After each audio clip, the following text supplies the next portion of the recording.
नमस्कार, मैं हूं साक्षी राय और आप देख रहे हैं खरी बात। झांसी जिले की मऊरानीपुर विधानसभा क्षेत्र सुर्खियों में है। यहां कई दिनों से चल रहे घटनाक्रमों में उलझे हुए मतदाताओं के बीच एक प्रत्याशी के समर्थक सोशल मीडिया पर फर्जी पोस्ट और फर्जी नारों से लोगों को गुमराह करने में जुटे हुए हैं। मऊरानीपुर विधानसभा सीट से चुनाव लड़ रही एक पूर्व विधायक के समर्थक सोशल मीडिया पर एक पोस्ट करते हैं, विकास की चाबी रश्मि भाभी। और भी कई बार सुनने को मिला है कि वर्ष 2012 से 2017 के बीच समाजवादी पार्टी के टिकट पर सपा सरकार में विधायक रही रश्मि आर्या ने मऊरानीपुर क्षेत्र में विकास की गंगा बहा दी थी। मैं तो उस समय छोटी थी, इसलिए मऊरानीपुर में बह रही विकास की गंगा नहीं देख पाई। लेकिन अब रश्मि आर्या द्वारा और उनके समर्थकों द्वारा किए जा रहे दावों को परखने के लिए हमने क्षेत्र में अपने स्तर से पता लगाया। वर्ष 2012 से 17 के मध्य रश्मि आर्य के कार्यकाल में कराए गए कामों को जब हमने खोजा तो पाया कि शिक्षा के क्षेत्र में पूरी विधानसभा क्षेत्र में एक भी नया इंटर कॉलेज, हाई स्कूल या डिग्री कॉलेज नहीं खुल पाया। मऊरानीपुर के पास विधायक रश्मि आर्य के परिवारजनों ने मोती महिला महाविद्यालय के नाम से एक डिग्री कॉलेज जरूर खोला, जिसमें उत्तर प्रदेश सरकार से असीमित विकास खंड के नाम पर 40 लाख रुपए का अनुदान रश्मि आर्य के परिजनों ने लिया। स्वास्थ्य के क्षेत्र में देखा जाए तो पूरे विधानसभा क्षेत्र में कोई नया सामुदायिक स्वास्थ्य केंद्र नहीं खुला, ना ही किसी प्राथमिक स्वास्थ्य केंद्र का उच्चीकरण हुआ। मऊरानीपुर मुख्यालय पर बना सामुदायिक स्वास्थ्य केंद्र भी सीटी स्कैन, अल्ट्रासाउंड, एमआरआई सहित सभी सुविधाओं के लिए तरसता रहा, लेकिन कोई नई सुविधा मऊरानीपुर के अस्पताल को नहीं मिली, ना ही आवश्यकता अनुसार डॉक्टरों की तैनाती हो पाई और सरकारी अस्पताल एक रेफर सेंटर की तरह काम करता रहा। मऊरानीपुर विधानसभा क्षेत्र में पेयजल की भी कोई योजना उस दौरान शुरू नहीं हुई। यहां तक कि मऊरानीपुर शहर का जितना भाग जल संस्थान की 1972 में स्थापित परवारीपुरा योजना से चलता था, वह भी जलकल अधिकारियों के मऊरानीपुर मुख्यालय में न रहने से वीरान हो गया और जन नेताओं से आपूर्ति की व्यवस्था भी बंद हो गई थी। मऊरानीपुर विधानसभा क्षेत्र में बिजली व्यवस्था को अगर देखें तो ना तो कोई नया 33 केवीए का उपकेंद्र बना और ना ही बड़ी क्षमता का कोई नया ट्रांसफार्मर आया। मऊरानीपुर क्षेत्र के गांव को और मऊरानीपुर शहर को भी पर्याप्त बिजली नहीं मिली। लोग भीषण गर्मी में भी बेहद परेशान रहे। मऊरानीपुर में गुरसराय रोड रेलवे क्रॉसिंग पर ओवरब्रिज का निर्माण पूर्व विधायक रश्मि आर्य द्वारा बार बार गिनाया जाता है। यह सही है कि ओवरब्रिज उनके ही कार्यकाल में स्वीकृत हुआ, लेकिन लोगों का आरोप है कि रेलवे क्रॉसिंग के दूसरी ओर पूर्व विधायक के करीबी लोहिया परिवार की संपत्ति बचाने के चक्कर में ओवरब्रिज की डिजाइन से छेड़छाड़ कराई गई, जिससे ओवरब्रिज सीधा ना बनकर टेढ़ा बना और लगभग 2 वर्षों तक डिजाइन में गड़बड़ी के कारण काम बंद रहा। बाद में निर्वाचित हुए विधायक बिहारी लाल आर्य के प्रयासों से ओवरब्रिज का निर्माण वर्ष 2018 में पूरा हो पाया। ओवरब्रिज के निर्माण की डिजाइन बनाते समय यह भी ध्यान नहीं रखा गया कि मऊरानीपुर से गुरसराय रोड जाने वाले वाहन और पैदल यात्री कैसे निकलेंगे। रेलवे गेट पर दीवार खड़ी कर देने से आज भी लोग परेशान हैं।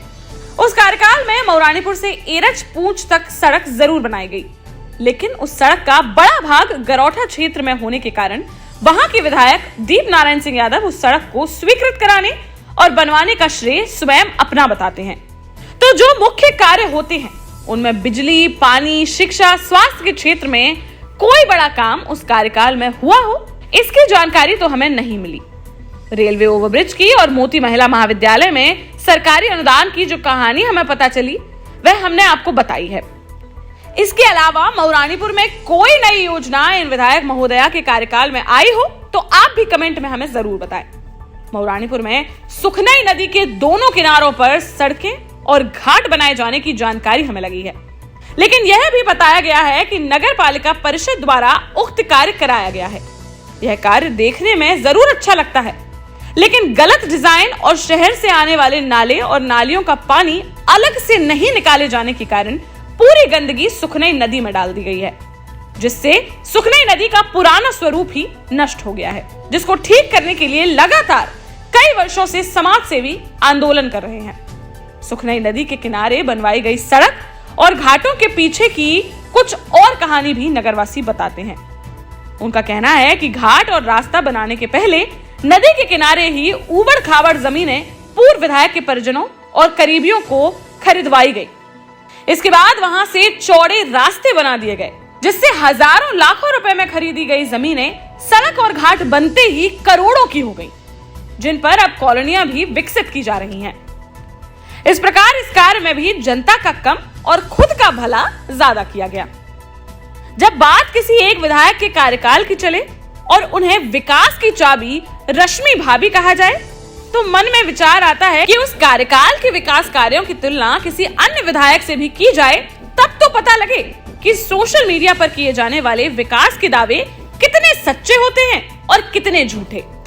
अब हम आपको बताते हैं कि जिस वर्तमान विधायक बिहारी लाल आर्य को बेकार और निष्क्रिय बताया जाता है, उस विधायक ने अपने 5 वर्ष के कार्यकाल में 2 वर्ष कोरोना काल में खराब होने के बावजूद 3 वर्षों में कौन से मुख्य काम किए हैं। इसमें जब हमने मोटा पता लगाया तो जानकारी मिली कि शिक्षा के क्षेत्र में विधायक बिहारी लाल आर्य के समय में मऊरानीपुर विधानसभा क्षेत्र में लगभग 10 करोड़ की लागत से कटेरा में राजकीय डिग्री कॉलेज का निर्माण कराया गया है। इसके अलावा मऊरानीपुर क्षेत्र के रेवन, वीरा, चकारा और भमौरी सोहागी में राजकीय हाई स्कूल खोले गए हैं। स्वास्थ्य सेवाओं के क्षेत्र में कस्बा रानीपुर में लगभग 4.5 करोड़ की लागत से सामुदायिक स्वास्थ्य केंद्र बनाया गया है, जिसमें ऑक्सीजन प्लांट की भी स्थापना की गई है। मऊरानीपुर शहर में लगभग 11 करोड़ की लागत से अग्निशमन केंद्र की स्थापना की गई है। पेयजल के क्षेत्र में हर घर जल हर घर नल योजना के तहत घाटकोटरा, चकारा सहित मऊरानीपुर विधानसभा क्षेत्र में करोड़ों रुपए की कई योजनाएं प्रगति पर है, जिनमें आधे से अधिक काम पूरा हो चुका है। मऊरानीपुर विधानसभा क्षेत्र में बिना किसी रुकावट के अब जो 20 घंटे से अधिक बिजली मिल रही है, उसके लिए मऊरानीपुर में 20 MVA क्षमता के 2 ट्रांसफार्मर लगाए गए हैं। इसके अलावा 33 KVA क्षमता के 11 उपकेंद्रों की स्थापना हुई है। इनमें मऊरानीपुर के मड़ा मंदिर, कटेरा, सकरार, बघेरा, रेवन, सिजारी बुजुर्ग, राजगिर, भंडरा, बंगरा, तोड़ी फतेहपुर और टहरौली में केंद्र स्थापित हो चुके हैं। वर्तमान विधायक बिहारी लाल आर्य के पास तो स्वीकृत कराई और बनवाई गई सड़कों की लंबी सूची है, लेकिन मुख्य रूप से 21 करोड़ की लागत से मऊ लहचूरा सड़क, 61 करोड़ की लागत से मऊ गरौठा सड़क, 20 करोड़ की लागत से टीकमगढ़ बाईपास रोड, 36 करोड़ की लागत से चिरारा टकटौली सड़क, 32 करोड़ की लागत से उल्दन पड़रा सड़क, 11 करोड़ की लागत से टहरौली आदि सड़क मार्ग, 14 करोड़ की लागत से उजियान से टहरौली तक बड़ा गांव बसले संपर्क मार्ग और 6.5 करोड़ की लागत से रतौसा से रानीपुर संपर्क मार्ग, लगभग 8 करोड़ की लागत से लोहरगांव रानीपुर पुल का निर्माण कार्य मुख्य रूप से कराया गया है। वर्तमान चुनाव के माहौल में जिस विधायक को पार्टी ने टिकट नहीं दिया है, उनके कार्यकाल की उपलब्धियां बताने या उनके काम गिनाने का यह कोई अवसर नहीं है, लेकिन बिहारी लाल आर्य के काम बताने के पीछे हमारा मकसद सिर्फ इतना है कि सोशल मीडिया के माध्यम से या अपने बयानों और भाषणों के माध्यम से स्वयं रश्मि आर्य और उनके समर्थक अपने को विकास की चाबी रश्मि भाभी कहकर अपने मुंह मियां मिट्ठू बनने का जो काम कर रहे हैं और फर्जी बातें करके मऊरानीपुर विधानसभा क्षेत्र की जनता को गुमराह कर रहे हैं, उसकी सच्चाई जनता के सामने लाई जाए और वह खुद तुलना करें कि रश्मि आर्य बेहतर थी या फिर उनके वर्तमान विधायक बिहारी लाल आर्य, जिन्हें जनता ने फोन न उठाने और लोगों के लिए उपलब्ध न होने के आरोप लगाकर पूरी तरह से नकार दिया है। और अब भाजपा अपना दल से प्रत्याशी बनी रश्मि आर्य भी बिहारी लाल आर्य को अप्रत्यक्ष रूप से बेकार विधायक बता रही हैं। पहले ही विधायक रही है। देखिए योजनाएं अच्छी होती है, योजनाओं को जनता तक पहुंचाना विधायक के हाथ में होता है।